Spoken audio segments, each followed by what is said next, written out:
again, with the intention of honoring Jesus and his glory and his power, and the way in which that the Holy Spirit works in my life.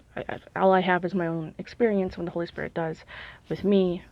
And so I just wanted to talk about, recently I felt very grieved in the Spirit, and I just want to preface this with, everything I see usually gets interpreted. It's through the Holy Spirit, the way in which everything passes through my lens gets somehow translated into a spiritual idea or concept. So I could watch a trailer about, I don't like a scary movie trailer, and the Holy Spirit will take that to empower my prayers and say, every time that you are praying, and it's not something I hear, it's something that's in my spirit. It says, every time you're praying, see that principality, wrap heavy chains around that principality. It's not physical, it's not a person, it's not flesh and blood, it's a principality.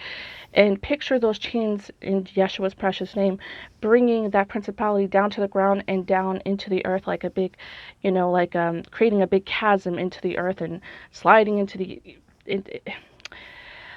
It creates this very animated reality for me as I'm praying.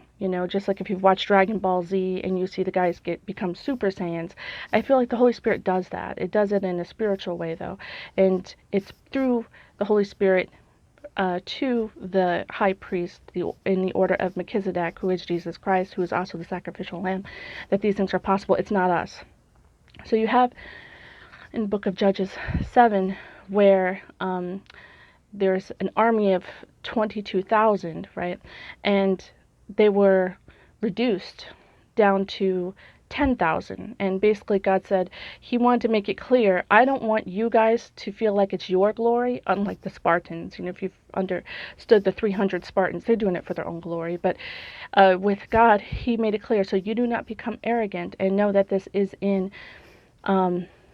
your name, that it's through him only, through the power of God only, is the battle won and the war won in the end. So he told everybody who's afraid of the 22,000, go home. And then there was 10,000 left. And of that, the way in which they drank determined the last 300. And so God kept separating out all these armies into a 300 who blew trumpets in an organized way.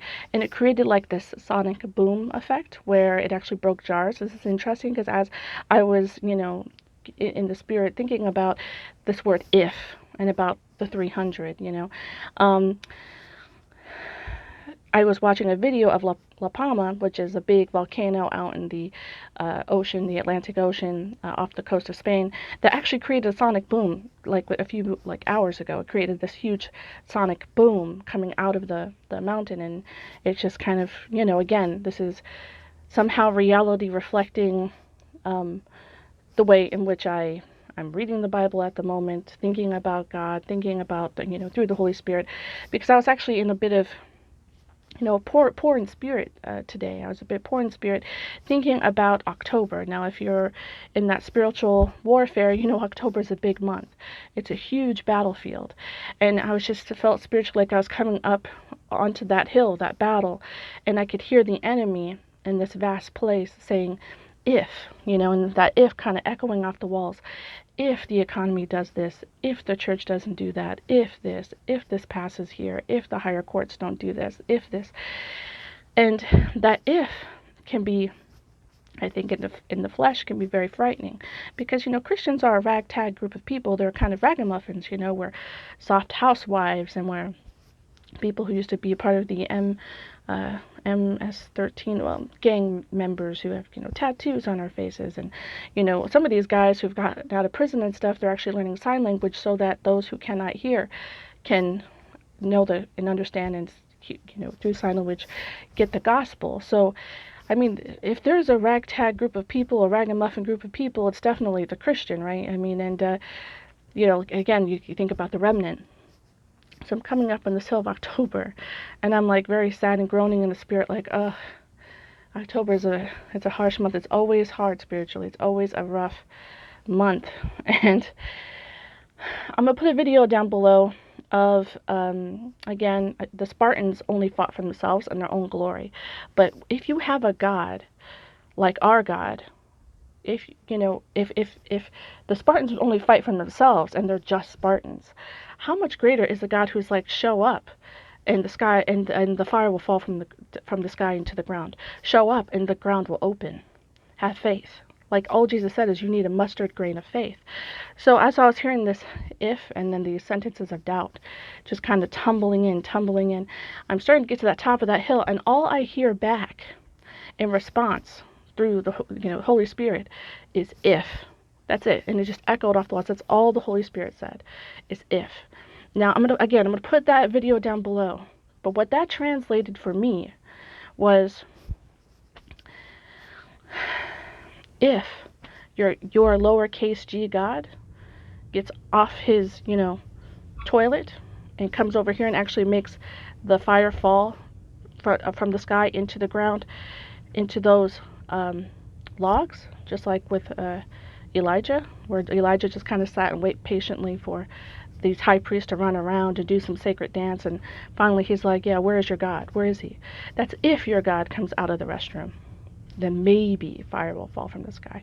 That's if we lower our hands, the sun will actually set so that you can run away like dogs and not be completely conquered. But we're going to keep our hands up, just like when the prophet had to keep his hands up so the sun would not fall on that battle, so the battle could be won. That's if these trumpets and the 300 alone doesn't conquer you, because again, it's not these trumpets and it's not these soldiers. It is the God that is with them that will conquer you. And all the Holy Spirit had to say was if. And it was very encouraging. And it made me realize, even in poor in spirit, even with a mustard grain of faith, with those arrows, those fiery arrows, those fiery darts in the sky, we will fight in the shade, And so this is Linda of Christ is King Forever. I want to approach October with more faith. I don't want my shield of faith to be a mustard grain big. I want it to be bigger, and I want to have less doubt, and I don't want to take the if of the enemy. I want to receive the if of our God, meaning that's if he lets his enemy draw breath again. That's if the sun rises to a new day where they can fight a battle, because it has to be a new day for them to fight. That's if God lets the sun set on them as he conquers them. That's if our king doesn't return at any minute. That's all the enemy has is if. He has nothing but doubt and running around and poking holes and things. That's all he's got. He doesn't have the truth. We do. He doesn't know that he's conquered yet. We know he's conquered. So when you look down at that battlefield, you got to look down at that battlefield as a bunch of grapes ready to be stomped, because they're already conquered. That God is a lowercase g God.